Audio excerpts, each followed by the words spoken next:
کوشش کریں کہ ان 3 دنوں تک جو ہے وہ لازمی گھر کے اندر ہی رہیں، ہم گھر سے باہر نہ نکلیں.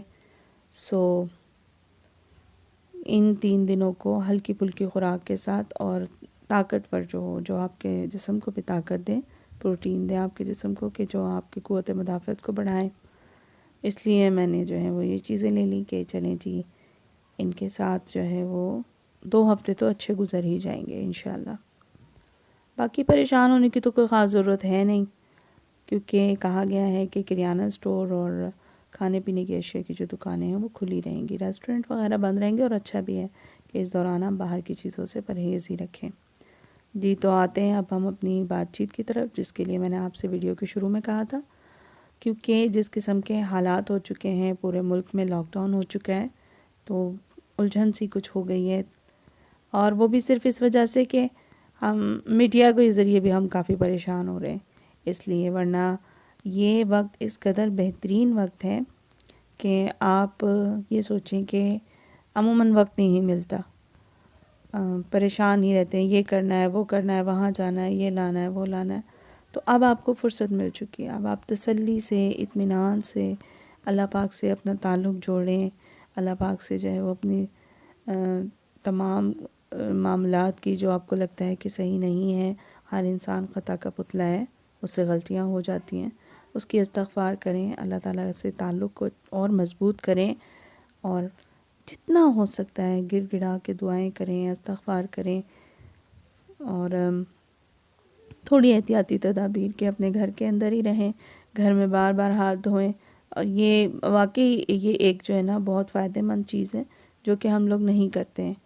اور ساتھ ساتھ آپ کو اس چیز کی تو معلومات ہوگی ہی کہ یہ وائرس ہے کتنا خطرناک، انسانوں سے انسانوں کے ذریعے لگ رہا ہے، اور وہ بھی اس طرح کہ آپ کو نہیں پتہ باہر کی فضا میں کس قسم کے لوگ ہیں، کس کو کیا تکلیف ہے. اور آپ یہ بھی سن چکے ہوں گے کہ یہ چھینک کے ذرات یا کھانسنے کے جو ذرات آپ کے منہ اور ناک سے نکلتے ہیں، اگر وہ زمین پہ گرتے ہیں یا کسی چیز پہ پڑتے ہیں، تو یہ کم سے کم جو ہے وہ یہ وائرس اگر اس میں موجود ہے تو یہ 48 گھنٹے تک زندہ رہ سکتا ہے.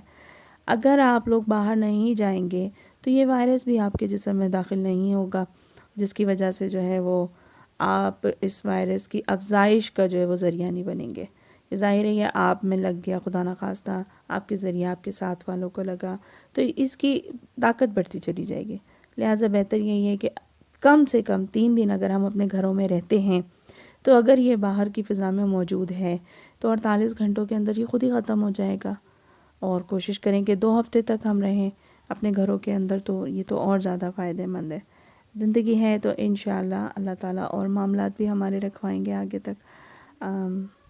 اور ساتھ کچھ معاملات ہیں جو ہمارے بزرگوں نے ہمیں بتائے ہیں، جیسا کہ صبح شام کی دعائیں ہیں خاص، اور اول آخر درود شریف کے ساتھ سورہ فاتحہ 3 دفعہ، سورہ اخلاص 3 دفعہ، اور 313 دفعہ حسبنا اللہ و نعم الوکیل، نعم المولا و نعم النصیر، یہ بھی پڑھیں تو بہترین ہے. یہ صبح شام کی یہ دعائیں میں آخر میں اس کی جو ہے وہ پکچر بھی شیئر کر دوں گی.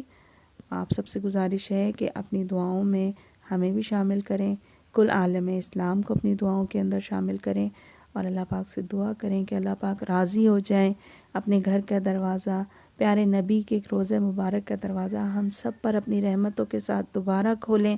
یقین کیجئے کہ مسلمان ہونے کی حیثیت سے جب بھی ہم یہ سب دیکھتے ہیں بہت دل دکھتا ہے، بہت دل دکھتا ہے. آج کل تو اتنی جدت ہے کہ ہم سب آپس کے اندر بہت کچھ شیئر کر سکتے ہیں، یہ بھی ایک نعمت ہے.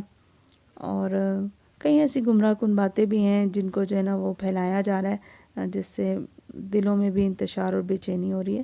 لیکن میں نے جو دیکھا اللہ پاک سے گفتگو کر کے جو دلی سکون ملتا ہے، اپنے آپ کو، اپنے رہنے والوں کو، سب کو اللہ کے امان میں دے کر جو سکون محسوس ہوتا ہے، وہ یقین جانیے کسی بھی چیز سے نہیں ہوتا. ویڈیو مختصر کرتی ہوں، بس تھوڑا سا الجھن تھی کہ پتہ نہیں کس قسم کے حالات ہیں، کیا ہو. تو ایک خوف بھی ہے اس چیز کا کہ دیکھیں خدا نہ خواستہ، اللہ نہ کرے اگر اس مرض کے اندر کسی کی موت ہو جاتی ہے تو سننے میں یہ بھی آیا ہے کہ ان کو پلاسٹک بیگ میں بند کر کے یا تو جلا دیا جائے گا یا پھر مٹی میں دبا دیا جائے گا، یعنی کہ ان کی کوئی قبر بھی نہیں ہوگی، نماز جنازہ بھی نہیں، کفن غسل کچھ بھی نہیں ہوگا۔ تو اس چیز سے تھوڑا سا خوف ہے کہ اللہ پاک کسی کو بھی ایسی موت اور ایسا آخری وقت نہ دے، اور ہر کسی کو اپنی رضا کے اور عافیت کے ساتھ عزت والے معاملات رکھے تمام انسانوں اور تمام مسلمانوں کے لیے۔ آخر میں یہ دعا بھی شیئر کر دوں گی، اور آپ سب سے گزارش ہے کہ اپنی دعاؤں میں یاد رکھیں، میرے چینل کو بھی سبسکرائب کریں اور اس ویڈیو کو بھی شیئر کریں، لائک کریں، کمنٹس کریں۔ آپ سب کو اللہ اپنی حفاظت میں رکھے۔ فی امان اللہ۔ السلام علیکم۔ ویڈیوز سے متعلق اپنی رائے کمنٹس میں ضرور شیئر کریں۔